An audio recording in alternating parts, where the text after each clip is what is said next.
जय हिंद दोस्तों। आज मैं आपके सामने बात करूंगा why power sharing is desirable.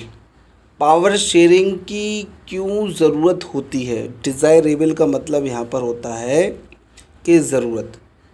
तो इसमें देखिएगा क्यों ज़रूरत होती है, हम लोग इसके बारे में बात करेंगे। इसको भी हमने दो चीज़ों में डिवाइड कर रखा है।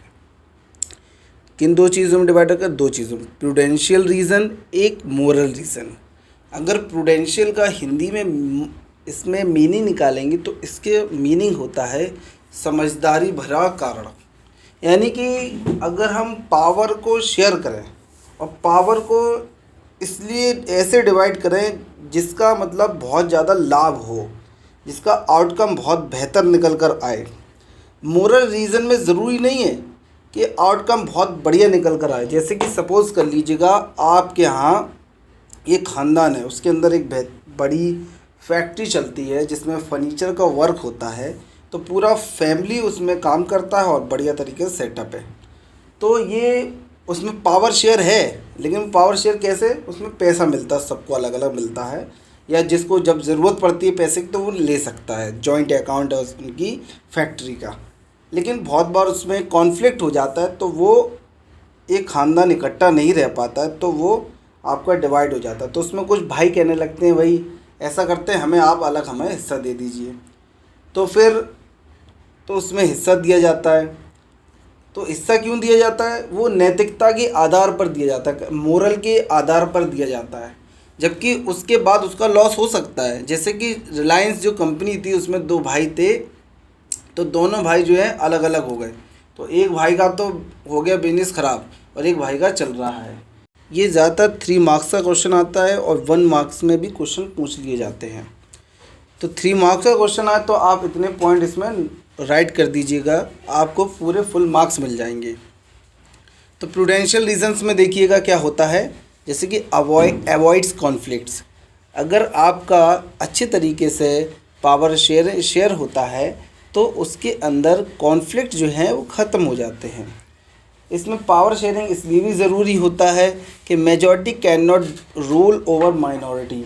यानी कि जो अल्पसंख्यक लोग हैं, जैसे भारत के अंदर अल्पसंख्यक में आपके मुस्लिम्स आते हैं, आपके बुद्धिस्ट आते हैं, क्रिश्चियन आते हैं, जैन आते हैं, सिख आते हैं, तो इनको भी जो है कुछ ना कुछ पावर शेयरिंग मिलनी चाहिए और मिलती भी है। और कमज़ोर वर्ग के लोग होते हैं उनको भी मिलती है। तो ये गुड वे होता है, एक अच्छा तरीका है, good way to ensure political stability. और उस देश के अंदर स्टेबिलिटी रहती है।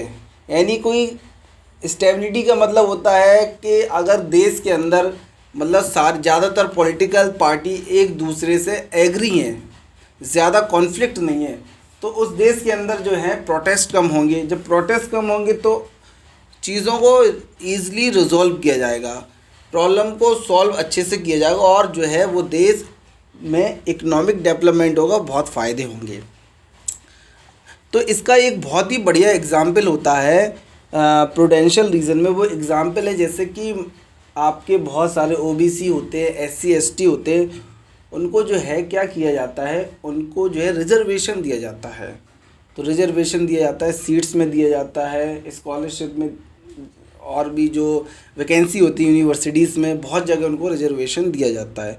तो ये आपका किस में आएगा? प्रूडेंशियल रीजन में। इसलिए उनका भी राइट बनता है कि सभी समाज के लोग जो हैं उनको इकोनॉमिक राइट भी मिले, यानी कि वो कहीं ना कहीं इक्वल हो पाएँ। मोरल रीजन में देखिएगा ये स्पिरिट ऑफ डेमोक्रेसी। तो इसके अंदर क्या होता है? स्पिरिट ऑफ डेमोक्रेसी, यानी जो डेमोक्रेसी है उसकी वजह से सभी को जो है दिया जाता है। यानी डेमोक्रेसी की आत्मा को बचाने के लिए जो है सभी को जो है फ़ायदा पहुंचाया जाता है, पावर शेयरिंग की जाती है। इसका एक एग्जाम्पल है डेमोक्रेसी का, वो है डिसेंट्रलाइजेशन, यानी कि फेडरलिज्म। यानी कि यूनियन गवर्नमेंट होती है उसको भी हम लोग पावर शेयर करते हैं, स्टेट होती है तो उसको भी करते हैं, लोकल गवर्नमेंट बॉडी होती है उसको भी करते हैं। तो ये आपका डिसेंट्रलाइजेशन जो होता है वो मोरल रीज़न होता है। आपको मैंने ये पिक लगा दी है, आप इसको आराम से इसको आप याद कर लीजिएगा, यही आपका सब कुछ आएगा।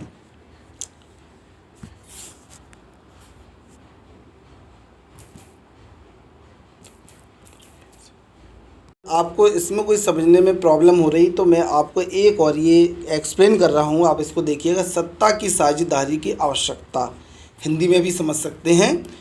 समाज में सौहार्द और शांति बनाए रखने के लिए, समाज के अंदर क्या बना रहे? सौहार्द बना रहे। सौहार्द का मतलब भाईचारा बने रहे, पीस रहे, शांति बनी रहे। तो उसके लिए हम लोग जो है पावर शेयर करते हैं। बहुसंख्यक के आतंक से बचने के लिए, यानी कि जो आपके मेजॉरिटी में जो लोग हैं वो माइनॉरिटी के ऊपर जुल्म ना करें, उनको जो है ज़्यादा डिस्टर्ब नहीं करें। जैसे कि श्रीलंका में क्या हुआ था, बहुसंख्यक ने जो माइनॉरिटी के अल्पसंख्यक के लोग थे उनके ऊपर आतंक किया, उन्हें परेशान किया। लोकतंत्र की आत्मा का सम्मान रखने के लिए। तो ये 3 आपके मेन पॉइंट है। आपके 2 जो ऊपर के पॉइंट है वो समझदारी भरे कारण हैं, और जो लास्ट वाला आपका पॉइंट है लोकतंत्र की आत्मा का सम्मान रखने के लिए, ये आपका नैतिकता की आधार पर कारण हैं।